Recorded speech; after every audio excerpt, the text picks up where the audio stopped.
2020 ലോകകപ്പിൽ ഇന്ന് India Pakistan super പോരാട്ടം ആണ്. അതിനെക്കുറിച്ച് തന്നെയാണ് അടുത്ത റിപ്പോർട്ടും. എരഞ്ഞിപ്പാലത്തെ ടർഫിൽ നിന്നുള്ള ക്രിക്കറ്റ് പ്രേമികളുടെ പ്രതികരണങ്ങളിലേക്ക് കൂടി അജയ് കുഞ്ഞുമൻ തയ്യാറാക്കിയ റിപ്പോർട്ട്.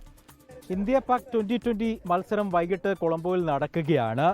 ഏത് തരത്തിലായിരിക്കും പ്രേക്ഷകർ ഈ മത്സരത്തെ കാണുക എന്ന് നമുക്ക് ചോദിക്കാം. ഞാനിപ്പോൾ നിൽക്കുന്നത് കോഴിക്കോട് എരഞ്ഞിപ്പാലത്തുള്ള ഒരു ടർഫിലാണ്. നമുക്ക് ഇവിടെയുള്ള പ്രേക്ഷകരോട് തന്നെ ചോദിക്കാം.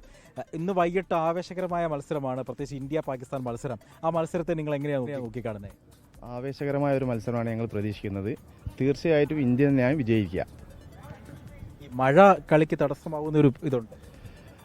മഴ പെയ്താലല്ലേ തടസ്സമാവുള്ളൂ, പെയ്യൂല അന്ന്. ഓക്കെ, എങ്ങനെ നോക്കിക്കാണുന്നു? ഇന്ന് ഇന്ത്യ ജയിക്കും. സാധാരണ ഇന്ത്യ തന്നെ ജയിക്കാറ് എല്ലാ കളിയിലും. ഇന്ന് എന്തായാലും 100% ഇന്ത്യൻ്റെ കയ്യിലാണ് കളിയുള്ളത്.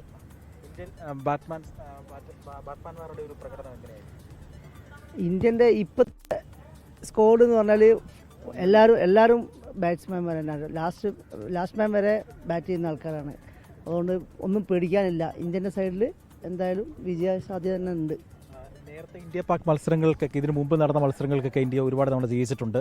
അപ്പോൾ ഇത്തവണയും 2020 കപ്പ് ഇന്ത്യ കൊണ്ടുപോകുമെന്നുള്ളൊരു പ്രതീക്ഷയുള്ളോ? അത് ഉറപ്പല്ലേ. കപ്പ് ഇന്ത്യക്ക് തന്നെ, 2020 കപ്പ് ഇന്ത്യക്ക് തന്നെയാണ് ഇപ്രാവശ്യം ഉണ്ടാവും. തീർച്ചയായും ടീമിനെ വെച്ച് നോക്കുമ്പോൾ ഇന്ത്യ തന്നെയാണ് ജയിക്കാൻ ചാൻസ്. വെച്ചാൽ വേൾഡ് കപ്പ് വിൻ ചെയ്യാൻ ചാൻസ് ഇന്ത്യ തന്നെയാണ്. അത്രയും ശക്തമായ ടീമാണ് ഇന്ത്യയുടേത്. ബാറ്റിംഗ് നിര, പ്രത്യേകിച്ച് ബാറ്റിംഗ് നിര വളരെ ശക്തമാണ്. ഇപ്പോൾ കോഴിക്കോട്ടെ പ്രേക്ഷകരും വളരെ ആവേശത്തിലാണ്. മത്സരം എങ്ങനെയാണ്, മഴ കളിക്ക് തടസ്സമാകുമോ എന്നുള്ളൊരു ആശങ്ക എല്ലാവർക്കുമുണ്ട്. ഏതായാലും അവരും കാത്തിരിക്കുകയാണ് മത്സരത്തിനായി. ലോകത്തെവിടെയായാലും ഏത് സമയത്തും 24 വാർത്തകളും ഓഗ്മെന്റഡ് റിയാലിറ്റി പാക്കേജുകളും എക്സ്പ്ലെയിനറുകളും വിശദമായി കാണാൻ ഞങ്ങളുടെ യൂട്യൂബ് ചാനൽ നിങ്ങൾക്ക് സബ്സ്ക്രൈബ് ചെയ്യാം.